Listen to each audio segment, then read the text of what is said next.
ഈ ചിത്രത്തിൽ കാണുന്നത് നാസയുടെ പാർക്കർ എന്നറിയപ്പെടുന്ന ഒരു സോളാർ പ്രോബാണ്.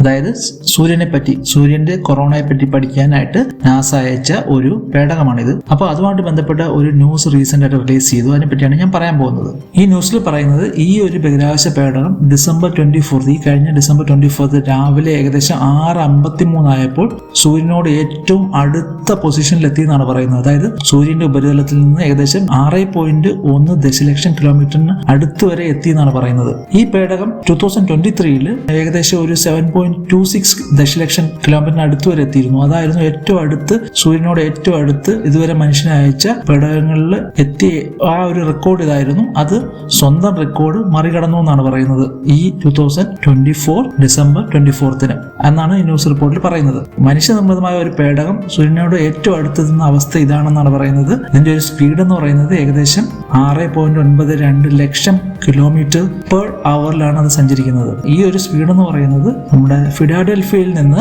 വാഷിംഗ്ടൺ DC-യിലേക്ക് എത്താൻ ഏകദേശം 1 സെക്കൻഡ് മാത്രം എടുക്കുന്ന രീതിയിലുള്ള വേഗതയിലാണ് ഇത് സഞ്ചരിക്കുന്നതാണ് റിസർച്ചേഴ്സ് പറയുന്നത്. അപ്പൊ ഈ പേടകം വിക്ഷേപണം ചെയ്തത് 2018 അപ്പൊ വിക്ഷേപിച്ച് ഏകദേശം 6 വർഷങ്ങൾക്ക് ശേഷം അത്രയും സമയമെടുത്താണ് അതിന്റെ ഉപരിതലത്തിനോട് ഏറ്റവും അടുത്തൊരു അവസ്ഥയിലെത്തി സൂര്യന്റെ പുറമെയുള്ള കൊറോണ എന്ന് പറയുന്ന ഭാഗമുണ്ടല്ലോ അതിനെപ്പറ്റിയുള്ള സ്റ്റഡി നടത്താനാണ് ഇത്. അതിനുള്ള ഡേറ്റയൊക്കെയാണ് ഇത് കളക്ട് ചെയ്യുന്നത്. സൂര്യന്റെ ഉപരിതലത്തിൽ വളരെ ശക്തമായ ഗുരുത്വാകർഷണ ബലമുണ്ട്. അതുകൊണ്ട് തന്നെ അതിനടുത്തേക്ക് പോകുന്ന എല്ലാത്തിനെയും അത് അബ്സോർബ് ചെയ്യുന്ന ഒരു സാഹചര്യമാണ്. അതുകൊണ്ട് തന്നെ ഇത് വളരെ കെയർഫുള്ളായി വിവിധ ഭ്രമണപഥങ്ങൾ എടുത്ത് സാവധാനമാണ് സൂര്യന്റെ ഭ്രമണപഥത്തിന്റെ അടുത്തേക്ക് എത്തിയത്. ഇതിനു വേണ്ടി ഏകദേശം 21ഓളം ചെറിയ ഫ്ലൈ ബൈസ്, അതായത് ചെറിയ ഭ്രമണപഥത്തിൽ ചെറിയ കറക്ഷൻസ് നടത്തി പിന്നീട് ശുക്രന് ചുറ്റും കറങ്ങുകയും അതിന് ചുറ്റും കറങ്ങി പിന്നീട് ചെറിയ രീതിയിൽ ഇങ്ങനെ ഭ്രമണപഥം ചെറുതായിട്ട് മാറ്റിയാണ് ഇതിനടുത്ത് ഏറ്റവും അടുത്തെത്തുന്ന ഒരു അവസ്ഥയിലേക്ക് ഈ വർഷം ഡിസംബർ 24 എത്തിയെന്നാണ് റിസർച്ചേഴ്സ് പറഞ്ഞു വെക്കുന്നത്. ഇതിന്റെ സൂര്യൻ അടുത്തേക്ക് എത്തിയപ്പോൾ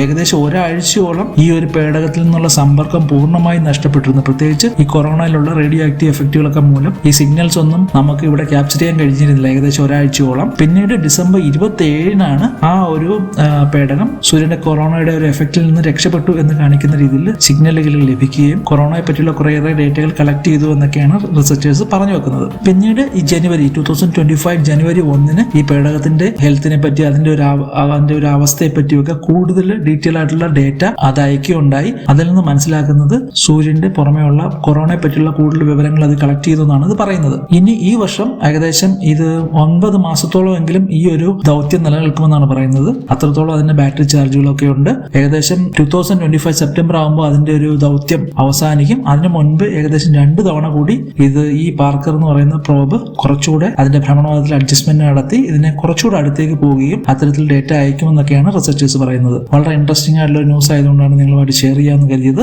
ഇത്തരത്തിലുള്ള വാർത്തകൾ നിങ്ങൾക്ക് ഇഷ്ടമാണെങ്കിൽ എന്റെ ചാനലിലുള്ള മറ്റു വീഡിയോകൾ നോക്കുക. ഇഷ്ടപ്പെടുകയാണെങ്കിൽ ഒന്ന് സപ്പോർട്ട് ചെയ്യുക, സബ്സ്ക്രൈബ് ചെയ്യുക. മറ്റൊരു അവസരത്തിൽ മറ്റൊരു വീഡിയോയുമായിട്ട് ഞാൻ നിങ്ങളുടെ അടുത്തേക്ക് വരാം. അതുവരെ നന്ദി, നമസ്കാരം.